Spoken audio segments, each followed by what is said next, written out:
Welcome to ASPN academy. இன்னைக்கு நம்ம பார்க்க போகிறது ஜிகேல கூடுதல் குறிப்புகளுக்கான ஒரு டாபிக் தான் பார்க்க போகிறோம். ஆல்ரெடி என்னோட சேனலை ஃபாலோ பண்ணிட்டு இருக்கவங்களுக்கு தெரியும், நம்மளோட டிஎன்பிஎஸ்சி சிலபஸை நீங்கள் பார்த்தீங்கன்னா அது குரூப் 1, குரூப் 2, குரூப் 4 எதுவாக இருந்தாலும் ஓகே, அதில் இருக்கிற ஒரு சில டாபிக் பர்டிகுலராக ஜிகேல ஒரு சில தலைப்புகள் ஸ்கூல் புக்கில் கொடுத்துருக்க மாட்டாங்க. அதை நம்ம வெளியே இருந்து தான் ரெஃபர் பண்ணி படிக்கணும். அந்த மாதிரி தலைப்புகளை தான் நான் ஜிகே கூடுதல் குறிப்புகள் அப்படின்னு ஒரு பிளேலிஸ்டே போட்டு உங்களுக்கு நான் கொடுத்துட்ருக்கேன். ஆல்ரெடி உங்களுக்கு 5 இயர் பிளானு, லோக்பால், லோக் ஆயுதா, இந்த மாதிரி விஷயங்கள் எல்லாமே இதே மாதிரி என்னோட ஹேண்ட் ரிட்டன் நோட்ஸில் நிறைய சோர்ஸ்லேருந்து கலெக்ட் பண்ணி உங்களுக்கு நான் கொடுத்துருக்கேன். அது எல்லாமே நோட்ஸ் எடுத்துருப்பீங்க அப்படின்னு நான் நினைக்கிறேன். இன்னைக்கு நம்ம பார்க்க போகிறது வந்து தகவல் அறியும் உரிமை சட்டம். ரொம்ப ரொம்ப ரொம்ப முக்கியமான ஒரு தலைப்பு. நம்ம சேனலை ஒருவேளை நீங்கள் ஃபஸ்ட் டைம் பார்க்குறீங்க அப்படின்னா அவங்களுக்காக ஒரு 1 மினிட் நான் டைம் எடுத்துக்கிறேன். ஆல்ரெடி தெரிஞ்சவங்க நீங்கள் இந்த 1 மினிட்டை ஸ்கிப் பண்ணிக்கோங்க. அதாவது நம்ம சேனலில் டிஎன்பிஎஸ்சி குரூப் 1, குரூப் 2, குரூப் 4க்கு எப்படி ஃபாலோ பண்ணுறோம் அப்படின்னா, தமிழுக்கு ஆல்ரெடி சிலபஸ் படி ஒவ்வொரு தலைப்புக்கும் நான் தனித்தனியாக வீடியோ வந்து உங்களுக்கு எக்ஸ்பிளனேஷனோட கொடுத்துட்டேன். அந்த தலைப்புக்கு வந்து வெளியே என்னெல்லாம் நீங்கள் ப்ரிப்பேர் பண்ணி படிக்கணுமோ அதுக்கு தேவையான எல்லாமே உங்களுக்கு சிலபஸ் வைஸாக அதே ஆர்டரில் நீங்கள் தமிழ்னு பிளேலிஸ்ட்டில் போனீங்கன்னா இருக்கும். அதை தாண்டி தமிழில் நீங்கள் கூடுதலாக என்னெல்லாம் படிக்கணும், மற்றவங்கள விட நீங்கள் எக்ஸ்ட்ரா ஸ்கோர் பண்ணுறதுக்கும் சரி, சிலபஸில் மறைமுகமாக இருக்கிற டாபிக்ஸ் எல்லாம் கவர் பண்ணுறதுக்கும் நீங்கள் கூடுதலாக என்ன படிக்கணும் அப்படிங்கிறத தமிழ் கூடுதல் குறிப்புகள்லையும் நான் கொடுத்துட்டேன். பார்க்காதவங்க அதை போய் நீங்கள் ரெஃபர் பண்ணி பார்த்துக்கோங்க நம்ம சேனலில். மேக்ஸுக்கும் அதே மாதிரி டாபிக் வைஸாக உங்களுக்கு ஒவ்வொரு தலைப்பையும் ஃபஸ்ட் ஸ்டாண்டர்ட் பசங்களுக்கு சொல்லித்தர மாதிரி சின்ன கிளாஸ் பையன்லேருந்து 12th வரைக்கும் இருக்கிறவங்க கற்றுக்கிற மாதிரி எல்லா மாடல் எல்லா டைப்புமே நான் எக்ஸ்பிளைன் பண்ணியிருப்பேன். டிஎன்பிஎஸ்சிக்கு நீங்கள் அதை மட்டும் பார்த்தாலே 25 out of 25 தாராளமாக வாங்க முடியும். மேக்ஸ் கஷ்டம் அப்படின்னு நினைக்கிறவங்க நம்ம சேனலில் அந்த வீடியோஸ்லாம் பார்த்ததுக்கப்புறம் கண்டிப்பாக நீங்கள் சொல்ல மாட்டீங்க. இதுக்கு முன்னாடி நீங்கள் பார்க்கல அப்படின்னா நீங்கள் போய் ரெஃபர் பண்ணிக்கோங்க.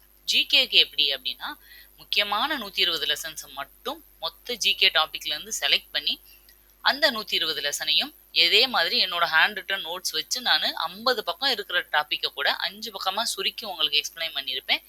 அதை மட்டும் நீங்கள் படிச்சுட்டு நோட்ஸ் எடுத்து வச்சு நீங்கள் படிச்சுட்டு போகிறீங்க. அந்த பேட்டர்னில் தான் நம்ம சேனலில் ஃபாலோ பண்ணுறவங்க எல்லாமே பண்ணிகிட்டு இருக்காங்க. ஆல்ரெடி எழுதின குரூப் 2, குரூப் 4லாம் ஃபாலோ பண்ண ஸ்டூடெண்ட்ஸ் நிறையா பாஸ் பண்ணியிருக்காங்க. இப்போ அதே மாதிரி அந்த இதில் நம்ம ஒரு தலைப்பு தான் இன்னைக்கு பார்க்க போகிறோம். இது வந்து ஜிகேல இருக்கிற கூடுதல் குறிப்புகளுக்கான ஒரு தலைப்பு. இதை தவிர current affairs, test batch, previous year questions எல்லாமே சேனலில் அவைலபிளாக இருக்குது. பார்க்காதவங்க பார்த்துக்கோங்க. ஓகே, இப்போ இந்த வீடியோக்குள்ளே போகலாமா? இப்போ இதில் பார்க்க போகிறது தகவல் அறியும் உரிமை சட்டம், அதாவது ரைட் டு இன்ஃபர்மேஷன் ஆக்ட் அப்படின்னு சொல்லலாம். ஷார்ட்டாக சொல்லணும் அப்படின்னா ஆர்டிஐ ஆக்ட் அப்படின்னு சொல்லுவாங்க. நீங்கள் அடிக்கடி கேள்விப்பட்டிருப்பீங்க ஆர்டிஐ ஆக்ட். ஆர்டிஐ ஆக்ட் ரொம்ப ரொம்ப ரொம்ப முக்கியமானது. ஒரு டிஎன்பிஎஸ்சி ஸ்டூடெண்ட்டாக நீங்கள் அதை தெரிஞ்சுக்கிறீங்களோ இல்லையோ, ஒரு இந்திய குடிமகனாக நீங்கள் வந்து கண்டிப்பாக இது தெரிஞ்சு வச்சுருக்கணும். பாருங்க, 2002 தகவல் சுதந்திர சட்டம் அப்படின்னு ஒரு சட்டம் வந்துச்சு. அந்த சட்டம் அவ்வளோவா ஃபேமஸ் ஆகலை.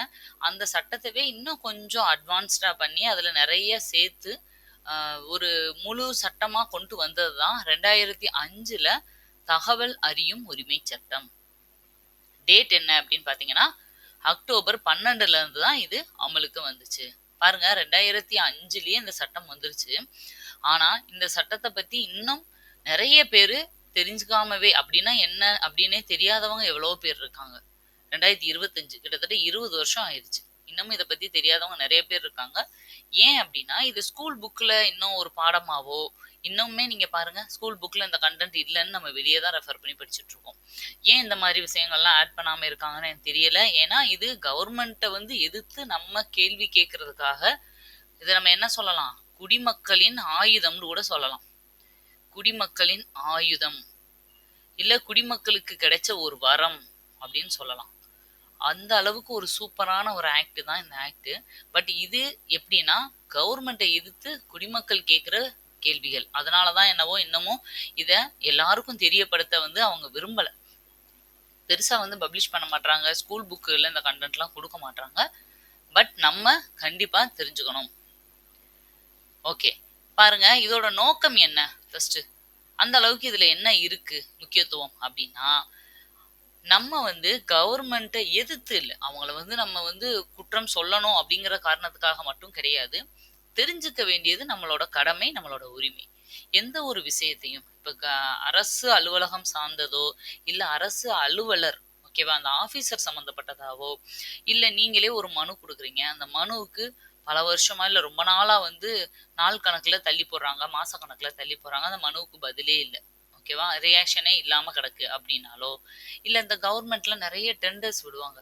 அது யார் வாங்குறா? எப்படி போகுது? அப்படின்றது பொதுமக்கள் சாதாரண மனிதனுக்கு தெரியாமவே இருக்கும். இல்ல நம்ம ஊர்கள்லயே பாருங்க, ஒரு சின்ன ரோட போட்டுட்டு இதுக்கு 1,00,00,000 செலவாச்சு அப்படின்னு கணக்கு காட்டுவாங்க. ஒரு சின்ன தண்ணி குழா வச்சுட்டு, இதுக்கு 5,00,000 செலவாச்சுன்னு அந்த இடத்துலயேவும் எழுதி போர்டு வைப்பாங்க. இந்த மாதிரி நம்மளுக்கே தெரியும். இதுக்கு எப்படிப்பா 5,00,000 செலவாகும்? இதுக்கு எப்படி 10,00,000 ஆகும்? அப்படின்னு நம்ம நெனைப்போம்.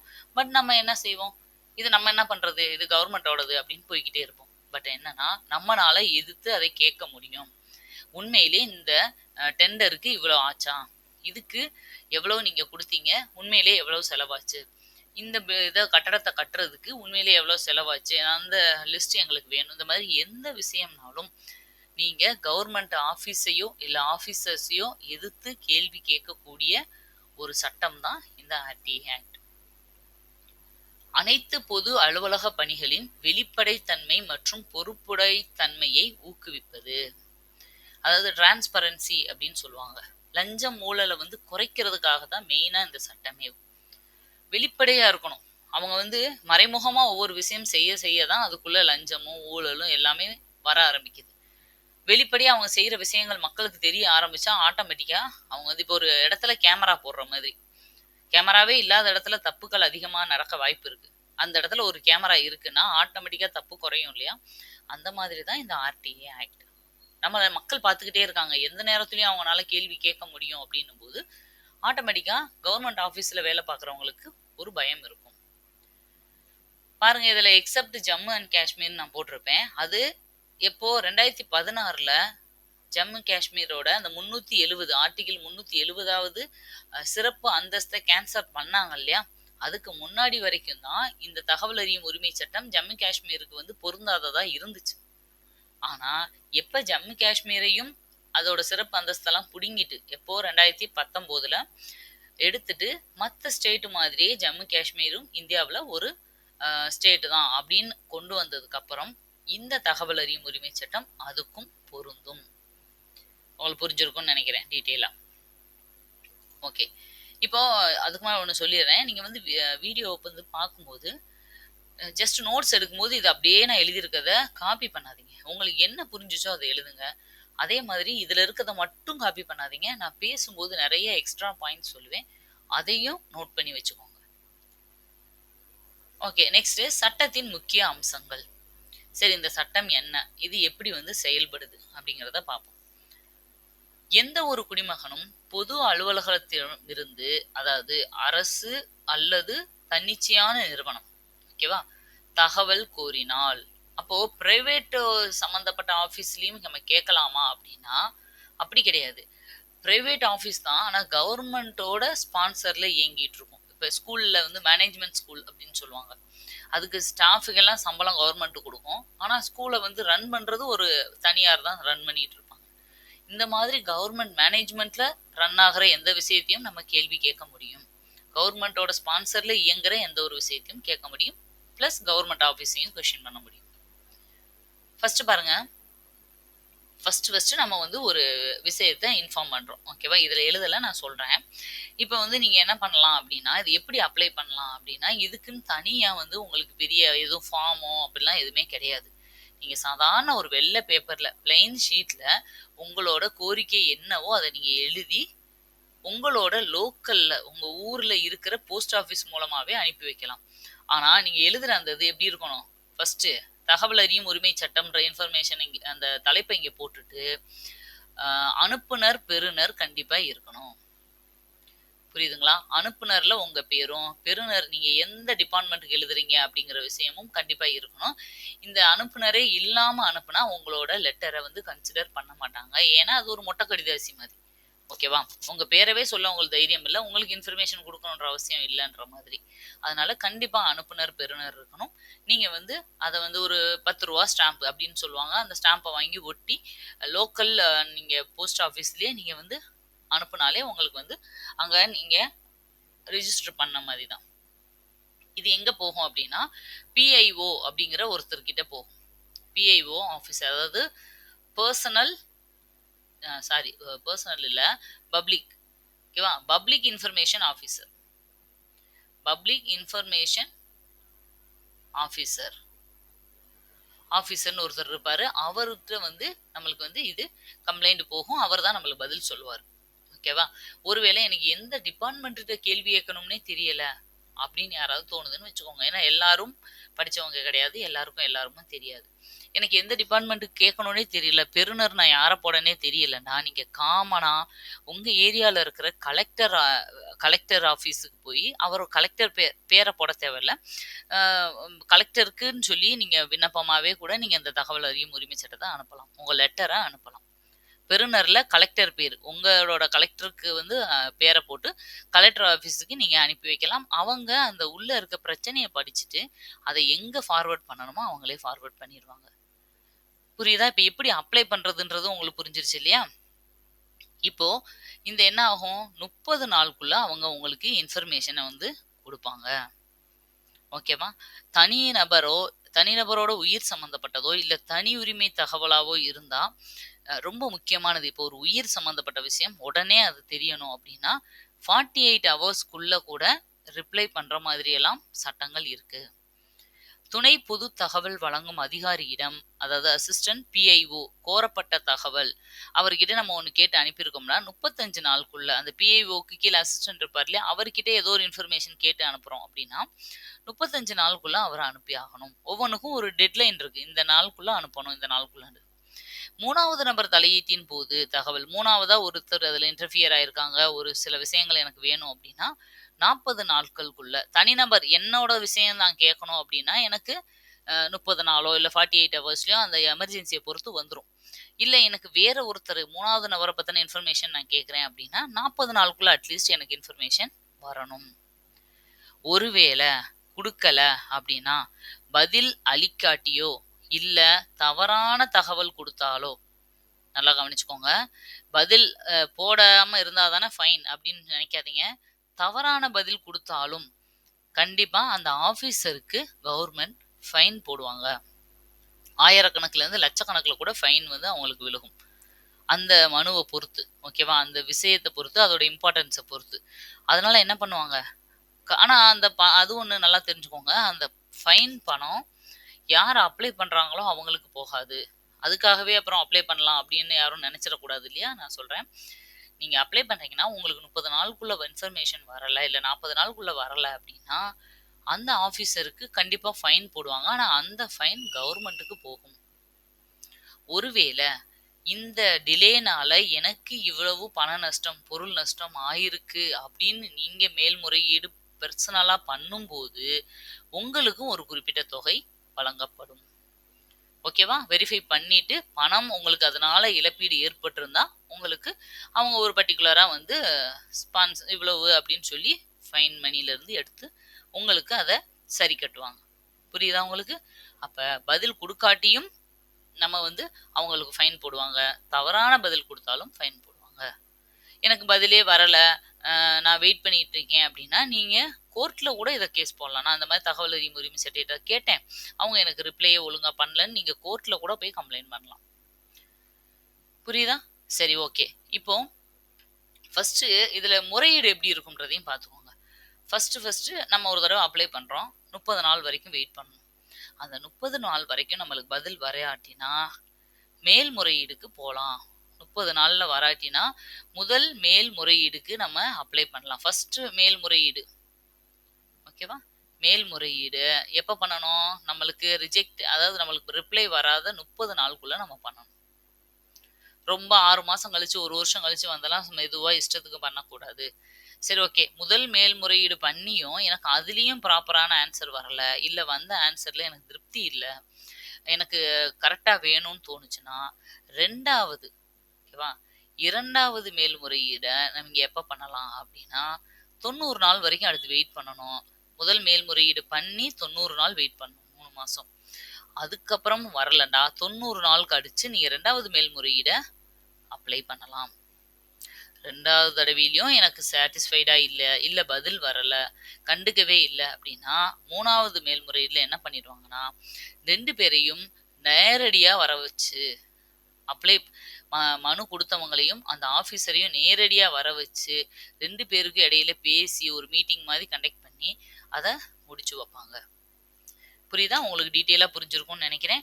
இதை வந்து நீங்க தெரிஞ்சுக்கணும். ஓகேவா? நீங்க உங்களோட லைஃபுக்கே இப்போ இருக்க சுச்சுவேஷன்லயே நிறைய பேருக்கு இது தேவைப்படுற விஷயமா கூட இருக்கலாம். ஓகேவா? எனக்கு தெரிஞ்சு நிறைய பேர் படிச்சவங்க இதுல அப்ளை பண்ணி நிறைய விஷயங்களை வந்து அவங்களுக்கு சாதகமா, ஏன்னா ஒரு சாதாரண ஒரு சர்டிபிகேட் வாங்குறதுக்கு ஒரு படிக்காத ஒரு விவசாயியோ இல்ல ஒரு அப்பாவோ பாவம் எத்தனை ஆபீஸா அலையுறாங்க, எவ்வளவு லஞ்சம் கொடுக்குறாங்க அப்படிங்கிறது நம்மளுக்கே தெரியும். இங்க போ அங்க போன்னு தேவையில்லாம அலைய வைப்பாங்க. நீங்க ஒரு இந்த கவர்மெண்ட் ஆர்டிஐ ஆக்டை மட்டும் ஒன்று போட்டு அந்த இதோட உள்ள போய் பாருங்க, உங்களுக்கு கிடைக்கிற மரியாதையே வேற மாதிரி இருக்கும். பயப்படுவாங்க ஆஃபீஸர்ஸ் எல்லாமே. ஏன்னா அவங்க பண்ற அவங்க இப்போ 30 நாளைக்கு மேலே லேட் பண்ண அவங்க பாக்கெட்ல இருந்து தான் பணம் போக போகுது. அதுக்கு அவங்க இன்ஃபர்மேஷனே கொடுத்துட்டு போயிடலாம் அப்படின்றதுக்காக கரெக்டாக மோஸ்ட்லி இப்போ எல்லாம் கொடுத்துட்றாங்க. அப்படியே கொடுக்காட்டினா கூட அவங்க அதை வந்து மற்றதுக்கு அலட்சியப்படுத்துற மாதிரி இந்த தகவல் மூலமா நம்ம போய் கேட்குற தகவலை இந்த ஆக்ட் மூலமா போய் கேட்கறத அவங்க ரிஜெக்ட் பண்ண முடியாது, அலட்சியப்படுத்தவும் முடியாது. ஓகேவா? உங்களுக்கு புரிஞ்சிருக்கும்னு நினைக்கிறேன்.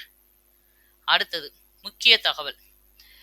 ஃபர்ஸ்ட் இந்த தகவல் பெறும் உரிமை விண்ணப்பத்தை யார் பண்ணாங்கன்னா ஷஹித் ராசா புரூனே அப்படிங்கிற ஒருத்தர் பூனேவில் இருக்கிற காவல் நிலையத்துல தான் முதல்ல இந்த தகவல் பெறும் உரிமை விண்ணப்பத்தை தாக்கல் பண்றாரு. அதே இது டெல்லியில முதல் தகவல் பெறும் உரிமை விண்ணப்பம் கவர்மெண்ட் குடியரசுத் தலைவரோட அலுவலகத்துக்கு வந்திருக்கு. அது எது சம்பந்தமா வந்துச்சு அப்படின்னா இந்த ஜம்மு காஷ்மீருக்கான சிறப்பு அந்தஸ்து வழங்குறது இருக்கு இல்லையா, அந்த சரத்து 370 அது சம்பந்தமா கேட்டு முதல்ல ஒருத்தவங்க தாக்கல் பண்ணியிருக்காங்க. பாருங்க, இதுக்கு முன்னாடி இந்தியாவில் அதிகாரப்பூர்வ ரகசியங்கள் சட்டம் அப்படின்னு ஒரு சட்டம் இருந்துச்சு. 1923 அந்த சட்டம் வந்தது.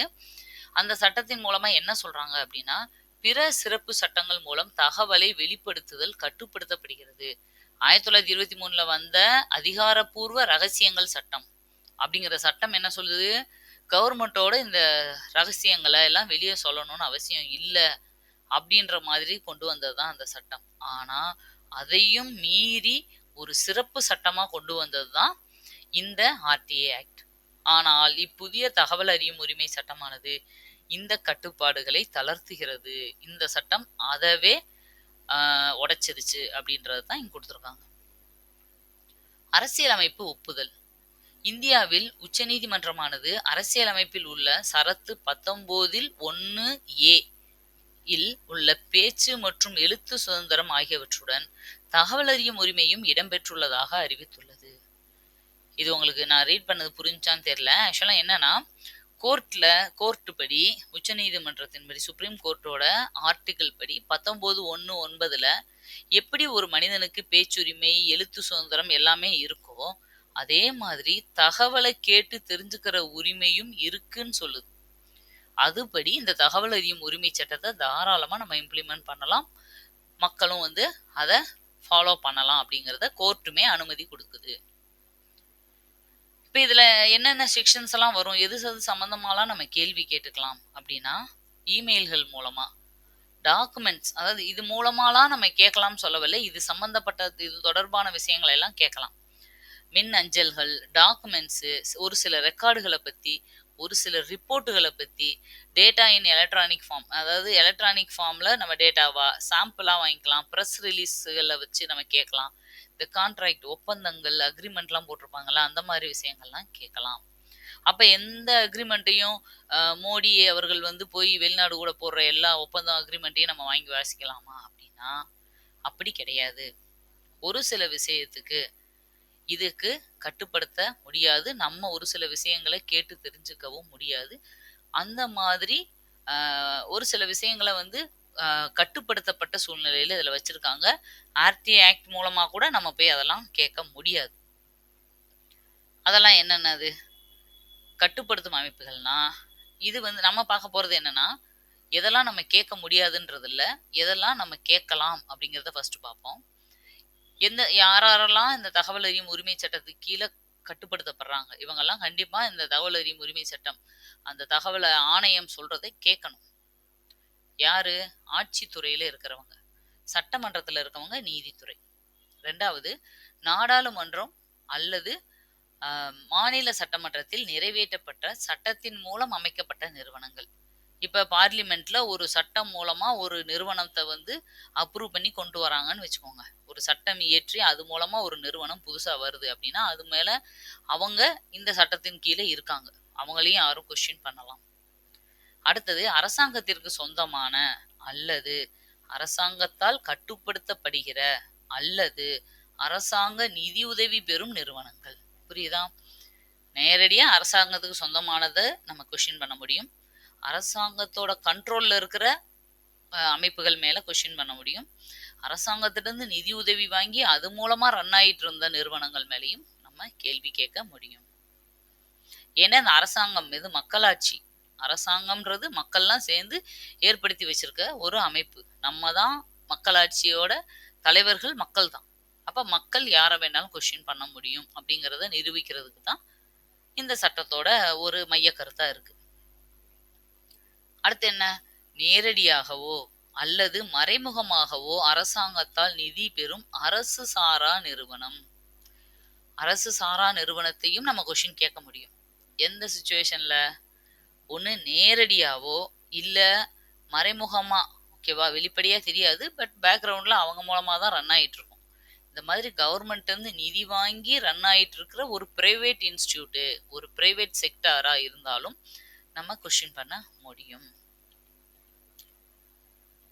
அடுத்தது தனியார் அமைப்புகள் இச்சட்டத்தின் வரம்பு எல்லைக்குள் நேரடியாக இடம்பெறாது. முழுக்க முழுக்க பிரைவேட்டு அப்படின்னா அவங்க இந்த சட்டத்தின் கீழே வரமாட்டாங்க.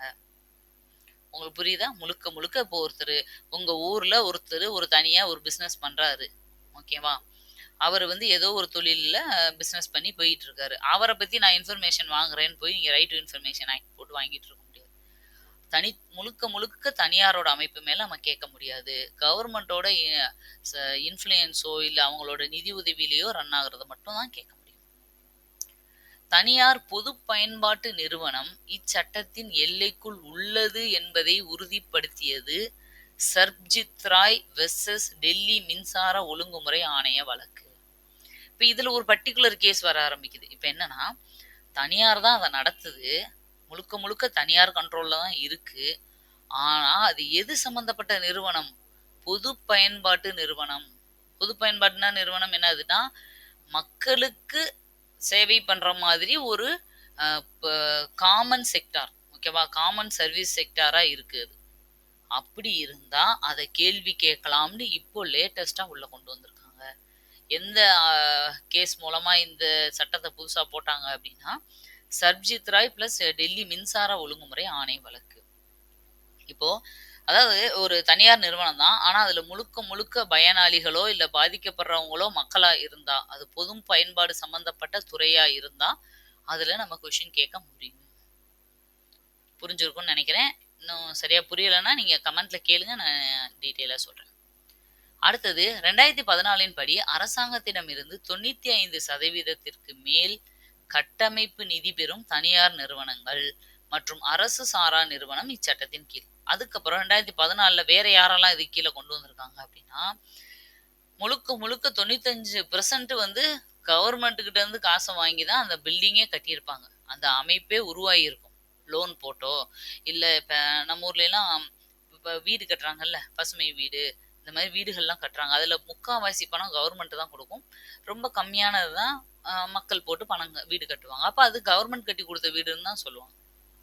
அதே மாதிரி எவ்வளவோ நிறுவனங்கள் முழுக்க முழுக்க கவர்மெண்ட்ல இருந்து பணம் வாங்கியே கட்டுவாங்க, ஓகேவா. அந்த மாதிரி எந்த தனியார் நிறுவனங்களா இருந்தாலும் அந்த இன்ஃப்ராஸ்ட்ரக்சர் ஃபுல்லா கவர்மெண்ட் ஏத்துக்கிறதுன்னு வச்சுக்கோங்க. அப்ப அவங்களும் இந்த கொஸ்டின், ஏன்னா மக்களோட பணத்துல உருவான ஒரு நிறுவனம், அப்ப நீயும் மக்கள் கொஸ்டின் கேட்டா பதில் சொல்றதுக்கு கடமைப்பட்டிருக்க அப்படிங்கிறது 2014 இந்த மாதிரி அமைப்புகளையும் இது கீழே கொண்டு வந்துட்டாங்க.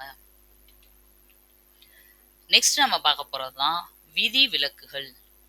விதி விலக்குனா என்ன? யாரெல்லாம் இதில் எதை சம்மந்தப்பட்ட விஷயங்களெல்லாம் கொஷின் கேட்க முடியாது மக்கள் அப்படிங்கிறது தான். ஓகேவா? சட்டப்பிரிவு 8 கீழ் 8 சம்டைம்ஸ் 9 ரெண்டுமே வரும். 11 விஷயங்கள் சம்மந்தப்பட்ட கேள்விகளை நம்ம கேட்க முடியாது. தொடர்பாக தகவல் அளிப்பதை மறுக்க முடியும். நம்ம அதெல்லாம் கேட்டால் கூட அவங்க இதெல்லாம் கேட்குறதுக்கு உங்களுக்கு இந்த சட்டத்தில் வந்து இடம் இல்லை, நாங்கள் உங்களுக்கு பதில் சொல்ல முடியாதுன்னு ரிப்ளை வந்துடும். ஓகேவா? எது எக்ஸாம்பிளுக்கு சொல்லலாம், வெளிநாட்டு அரசாங்கத்திடமிருந்து ரகசிய தகவல். இப்போ வேறு நாடுகள்கிட்டருந்து ஒரு முக்கியமான கவர்மெண்ட் சீக்ரெட்டுன்னு சொல்லுவாங்கள்ல, அந்த மாதிரி விஷயங்கள் எல்லாம் எனக்கு நேற்று போய் நீங்கள் மோடி என்ன பேசிட்டு வந்தீங்க சைனா பிரதமர்கிட்ட எனக்கு சொல்லுங்கள் அப்படிலாம் நம்ம கேட்க முடியாது. சில கவர்மெண்ட்டோட அதாவது நாட்டோட பாதுகாப்பு கருதி நாட்டோட ஒற்றுமைக்காகவும் பாதுகாப்புக்காகவும் சில விஷயங்களை ரகசியமாகவே கவர்மெண்ட் வச்சுருக்கும். அந்த மாதிரி ரகசிய தகவல்களை நம்ம கேட்க முடியாது. ரெண்டாவது, நாட்டின் பாதுகாப்பு, போர்த்திறன், அறிவியல் மற்றும் பொருளாதார தகவல்கள். டிஃபென்ஸ் சம்மந்தப்பட்ட விஷயங்களெல்லாம் நம்ம கொஸ்டின் பண்ண முடியாது. ஏன்னா டிஃபென்ஸ் எல்லாமே மோஸ்ட்லி டாப் சீக்ரெட்ல இருக்கிற விஷயங்கள். ஏன்னா நாளை பாகிஸ்தான் இன்னைக்கு அட்டாக் பண்ணிருச்சு, நாளைக்கு நீங்கள் என்ன பண்ண போறீங்க, திரும்ப பதிலுக்கு எனக்கு கொடுங்க அப்படின்னு நம்ம இஷ்டத்துக்குலாம் கேட்க முடியாது. ஏன்னா அது நாட்டோட பாதுகாப்பு, திடீர்னு எடுக்க போகிற முடிவுகள். நீங்கள் அதே மாதிரி ஒரு அட்டாக் நடந்து முடிஞ்ச பிறகு கூட இதில் எவ்வளவு அணு ஆயுதம் யூஸ் பண்ணீங்க, எவ்வளோ பேர் அங்கே செத்தாங்க, எனக்கு கொடுங்கன்னு கூட கேட்க முடியாது. புரியுதா? டிஃபென்ஸ் சம்மந்தப்பட்ட எந்த விஷயமும் கேட்க முடியாது. அதுமாதிரி அறிவியல் மற்றும் பொருளாதாரம்னா எக்கனாமிக்கலா, இப்போ இந்த ஜிஎஸ்டி வருது, எனக்கு எவ்வளோ ஜிஎஸ்டி டீட்டெயிலாக கொடுங்க, அந்த மாதிரி ரொம்ப நிதி சம்மந்தப்பட்டதை, நிதி மற்றதெல்லாம் கேட்கலாம், சின்ன சின்ன விஷயங்களை ரொம்ப பர்சனலாக கவர்மெண்ட் எடுக்கிற முடிவுகளை கேட்க முடியாது. அந்த இடி டிபார்ட்மெண்ட்லாம் இருக்காங்கல்ல, என்ஃபோர்ஸ்மெண்ட் டிபார்ட்மெண்ட், அந்த மாதிரி விஷயங்கள்லாம் ஒரு சிலது கேட்க முடியாது. அறிவியல்னு எதை சொல்கிறாங்கன்னா, நம்ம இந்த ஸ்பேஸ் சம்மந்தப்பட்டது, ஐஎஸ்ஆர்ஓ, அந்த மாதிரி சேட்டலைட் பண்ணுறதோ, இந்த மாதிரி பண்ணுறதெல்லாம் இதெல்லாமே ஏன்னா நம்ம நாட்டோட வளர்ச்சிக்கானது. இது வந்து ஒரு சீக்ரெட்டாக தான் வச்சுருப்பாங்க, இதை மற்ற நாடுகளுக்கு தெரியப்படுத்த விரும்ப மாட்டாங்க. அடுத்தது, சட்டமன்றத்தின் சிறப்புரிமை மீறல் தொடர்பான தகவல். சட்டமன்றத்தில் சட்டமன்றத்துக்கும் சரி, அங்கே இருக்கிற ஆளுநர், கவர்னர், ஒவ்வொருத்தருக்கும் ஒரு சில விஷயங்களில் சிறப்புரிமை கொடுத்துருப்பாங்க. அது அவரோட தனிப்பட்ட சிறப்பு உரிமை, அவருக்கு வழங்கப்பட்டது. அதுல போய் நீங்க கொஸ்டின் கேட்க முடியாது. அதுல போய் நீங்க ஏன் இப்படி பண்ணீங்க அப்படி பண்ணீங்கன்னு கேட்க முடியாது. புரியுதா? ஓகே, இது மாதிரி நிறைய விஷயங்கள் இருக்கு, கிட்டத்தட்ட 10-11 விஷயங்கள் இருக்கு. எல்லாமே தெரிஞ்சுக்கணும்னு அவசியம் இல்லை, நீங்க ஒரு அப்ராக்சிமேட்டா ஓரளவு தெரிஞ்சுக்கிட்டீங்கனாலே போதும். ஓகே, அடுத்தது நிர்வகிக்கும் அமைப்புகள். இப்போ இந்த தகவல் அறிவியும் உரிமை சட்டம் யார் மூலமா ரன் பண்ணப்படுது, இது கீழே யாரெல்லாம் வேலை பார்க்குறாங்க, இதோட அமைப்பு எப்படி இருக்கும் அப்படின்னா, ஃபர்ஸ்ட் இந்த மொத்த இந்தியாவுக்கும் தலைமை தகவல் ஆணையர் அப்படின்னு ஒருத்தர் இருப்பார். ஓகேவா? சென்ட்ரல் இன்ஃபர்மேஷன் ஆஃபீஸர், சிஐஓ அப்படின்னு ஒருத்தர் இருப்பாரு.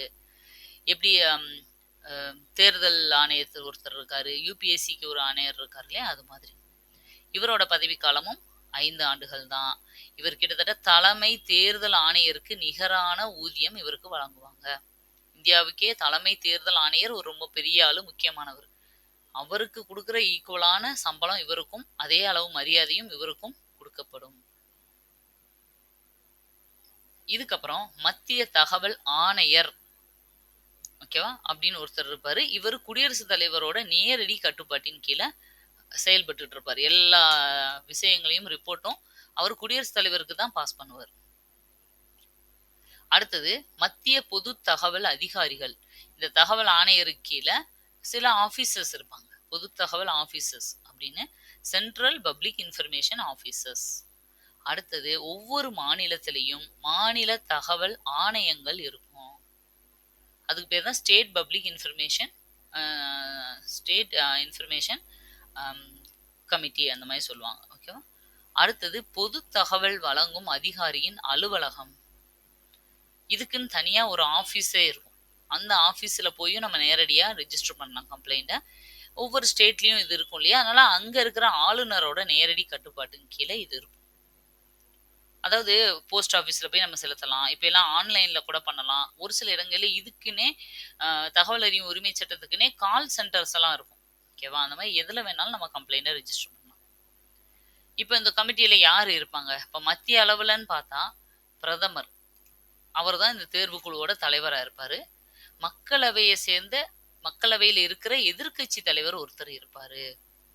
ஏன் எதிர்க்கட்சி தலைவரை வைக்கிறாங்கன்னா, இன்ஃபர்மேஷன் கேட்கறது, லஞ்ச ஊழல குறைக்கிறதுக்கு. அப்ப அந்த இடத்துல எதிர்க்கட்சிக்காரர் இருந்தாதான் ஆளுங்கட்சிக்கு பயம் வரும். இந்த பொது கணக்கு குழுன்னுலாம் சொல்லுவோம். கணக்கு வழக்கு பார்க்கறது. அதுக்கெல்லாம் எதிர்க்கட்சி தலைவரை தான் வந்து தலைவராவே போட்டிருப்பாங்க. ஏன்னா, அந்த கணக்கு வழக்குல வந்து ஏமாத்த முடியாது இல்லையா? எதிர்க்கட்சிக்காரங்க உள்ள இருந்தா. அதுக்காக. அதே மாதிரி தான் இங்கேயும். அடுத்தது மத்திய அமைச்சரவை மந்திரி.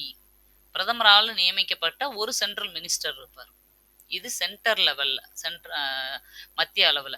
இதே மாநில அளவுலன்னு எடுத்துக்கிட்டோம்னா, ஒரு முதலமைச்சர், அவருக்கு கீழே சட்டமன்றத்தோட எதிர்க்கட்சி தலைவர், அடுத்தது வந்து அமைச்சரவையில ஒரு மந்திரி. அதே மாதிரி தான், அதே ஸ்டேட் லெவலு, இது சென்ட்ரல் லெவல்ல அப்படி நடக்கும்.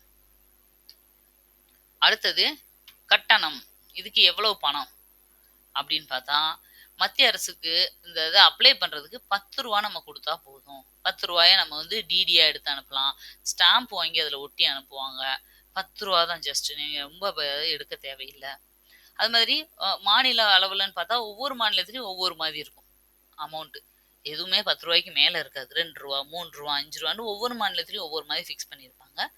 ஒருவேளை வறுமை கோட்டுக்கு கீழே இருக்கிறவங்க அப்படின்னா அவங்களுக்கு அது கூட கிடையாது. 0 மணி. ஓகேவா? அவங்க மணியே பே பண்ணவே தேவையில்ல. டைரக்டா ஜஸ்ட் அப்ளை மட்டும் பண்ணிக்கலாம். ஜஸ்ட் அவங்களுக்கு வந்து 0 அமௌண்ட் தான் வந்து அவங்களுக்கு கவர்மெண்ட் கொடுத்துருக்கு. அதே மாதிரி நம்ம எந்த டிபார்ட்மெண்ட்ல இருந்து இப்ப நான் ஒரு 10 பேஜ் டீடைல்ஸ் வாங்குறேன் அப்படின்னா, ஒரு பேஜுக்கு 2 ரூபா மணிக்கு நான் பே பண்ணணும். ஒரு 20 ரூபா கட்ட வேண்டி வரும். அந்த மாதிரி கலெக்ட் பண்ணுவாங்க. புரியுதா? உங்களுக்கு டீட்டெயிலா புரிஞ்சிருக்கும்னு நினைக்கிறேன். இவ்வளவுதான்.